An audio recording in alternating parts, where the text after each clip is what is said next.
안녕하세요 여러분, 꽃보다 아찌입니다. 오늘은 여러분들께 긴장을 하지 않는 방법에 대해 말씀드릴게요. 사실 긴장을 하지 않는다는 건 굉장히 중요해요. 중요한 시험, 시합, 면접 자리에서 내가 긴장하지 않고 내 실력을 온전히 발휘할 수 있다는 것은 정말로 중요한 일입니다. 여러분들이 실력을 쌓는다는 게 어떤 의미겠어요? 내 내공을 쌓는다? 내 내공을 쌓아서 뭐하게 평가를 받아야 되겠죠, 그렇죠? 근데 내가 열심히 쌓은 내공을 정작 평가 자리에서는 발휘하지 못한다면, 아이고 무서워라. 시험 같은 경우 생각해 볼게요. 물론 컨디션이 엉망이어도 기계적으로 암기해서 해낼 수 있는 시험 같은 경우는 크게 영향을 안 받겠죠. 그런데 독해가 들어간 시험이라든지 인적성 시험이나 머리를 굉장히 많이 써야 하는 그런 시험은 전날에 긴장해서 잠을 못 잔다든가, 또는 시험장에서 내가 긴장해서 시험지가 깜깜하게 보여, 이러면은 여러분들 내 실력을 발휘할 수 없잖아요. 수능 같은 경우도 마찬가지겠죠. 긴장이 안 되겠어요? 어떻게 보면 내가 20살 되기 직전 초등학교 때부터 배웠던 산수 영어부터 시작해서 내가 평생을 쌓아놓은 학습 능력을 하루에 보여주는 건데 어떻게 긴장이 안 될 수 있겠어요? 그런데 내 실력을 다 못 보여주면 어떡해? 운동 경기도 마찬가지죠. 어떤 분들은 국내 대회나 작은 대회에서는 기가 막히게 실력을 발휘하는데, 그래서 국가대표 자리도 따는데 큰 대회만 나가면은 국내 대회 때보다 더 성적이 안 나오는 분들도 많아요. 이렇게 요즘 취업하기 굉장히 힘든데 면접 같은 경우도 어때요? 면접에서 제일 중요한 게 뭔지 아세요? 뭐 대단한 얘기를 대답하는 거 절대 아니에요. 면접장에서 중요한 건 뭘 말하냐보다 어떻게 말하냐예요. 어차피 면접관으로 오신 분들도 여러분들한테 어마어마한 대답이 돌아올 거라는 기대를 가지고 질문하시는 게 아니에요. 그냥 그분들도 업무하다가 끌려 나오신 분들이에요. 내가 이번에 면접장 가서 정말 어마어마한 대답을 하는 회사의 운명을 바꿀 신입을 뽑을 거야, 이런 마음가짐으로 오시는 분 없어요.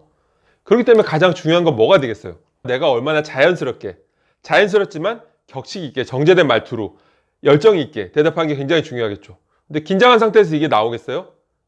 긴장하면은 어버버대면서 어리버리하고 내가 알던 것도 대답이 안 나오잖아요. 긴장이 심해버리면, 긴장이 눌려버리면, 마치 좋아하는 여자 앞에서 말 못하듯이 내가 진짜 가고 싶은 회사라서 내가 딴 데 면접보다 말이 안 나온 건데 그래서 떨어지면 너무 억울하잖아요. 난 정말 가고 싶었을 뿐인데. 그래서 여러분들이 긴장을 하지 않는 방법을 배우는 게 굉장히 중요하겠죠. 자, 긴장을 하지 않는 방법 두 가지에 대해 말씀드릴 건데, 첫 번째는 자기 최면이에요. 최면이라는 게 자기 암시죠. 사람이 정말 궁박한 마음 상태에서는 별거 아닌 사소한 일원도 굉장히 의지가 된다고 해요. 중요한 시험장이나 뭐 면접장, 시합장 같은 경우에는 결국에는 아무한테도 의지할 수가 없잖아요. 그래서 최면을 거는 거예요. 제가 예전에 어떤 만화에서 봤는데 그 주인공이 이렇게 가느다란 절벽길을 이제 걸어서 넘어가야 돼요. 건너편으로 가야 돼. 얼마나 무섭겠어요. 밑에는 낭떠러지야. 무섭겠죠. 그래서 그 주인공이 운동화 가운데다가 매직으로 싹 선을 긋는 거예요. 한가운데. 그리고 그 주인공은 전체를 보는 게 아니라 나는 내 운동화에 있는 선을 믿겠다 하고 그 선을 따라서 이 좁은 길에 중심을 맞춰서 걸었죠. 충분히 건넜어요. 굉장히 효과가 있어 보이죠. 상상만 해도. 저 같은 경우도 초반에는 면접 볼 때 굉장히 긴장을 많이 했는데 자기 암시를 걸었어요. 면접장에 들어가기 전에 내가 단전에 힘을 딱 주고, 그럼 자신감이 생기고, 그리고 입이 얼어가지고 말이 잘 안 나오고 어버버 됐었는데 긴장해서 들어가기 직전에 하와 이를 소리를 내지 않고 입을 크게 벌리면서 이렇게 입 모양만 움직이면은 입이 좀 더 잘 녹은 듯이 말이 나오더라고요, 면접장에서. 그러니까 면접 대기실에 있다가 면접장에 가는 길에 내 이름 호명 받고 그렇게 하라고요. 근데 여러분들이 큰 소리로 하와이라고 하면 안 돼요. 그러면 되게 이상한 사람 돼요. 그게 좋은 평가를 받을지 나쁜 평가를 받을지 모르겠는데 뭐 평가를 할 수 없는 부분인 것 같긴 한데 어쨌든 이 모양을 크게 하고 이렇게 저는 극복했어요. 그리고 또 어떤 최면을 걸었느냐, 내가 평가를 받는 자리니까 긴장되는 것 같아서 이렇게 저는 스스로 암시를 했어요.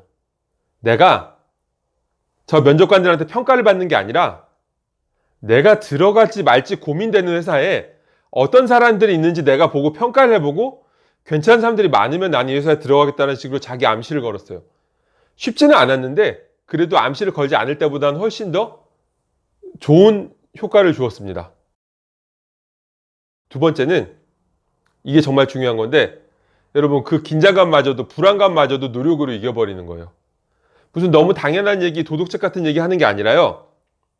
자, 시험장, 시합장, 그리고 면접장에 오기까지는 수많은 사람들이 여러분께 도움이 되고 의지가 되었겠죠. 가족들, 친구들, 또는 어떤 선생님, 멘토 다 도움이 됐을 텐데 정작 그 중요한 시험장, 시합장, 면접장에서 그 옆에서 그분들이 도와주시나요? 의지할 분 있나요?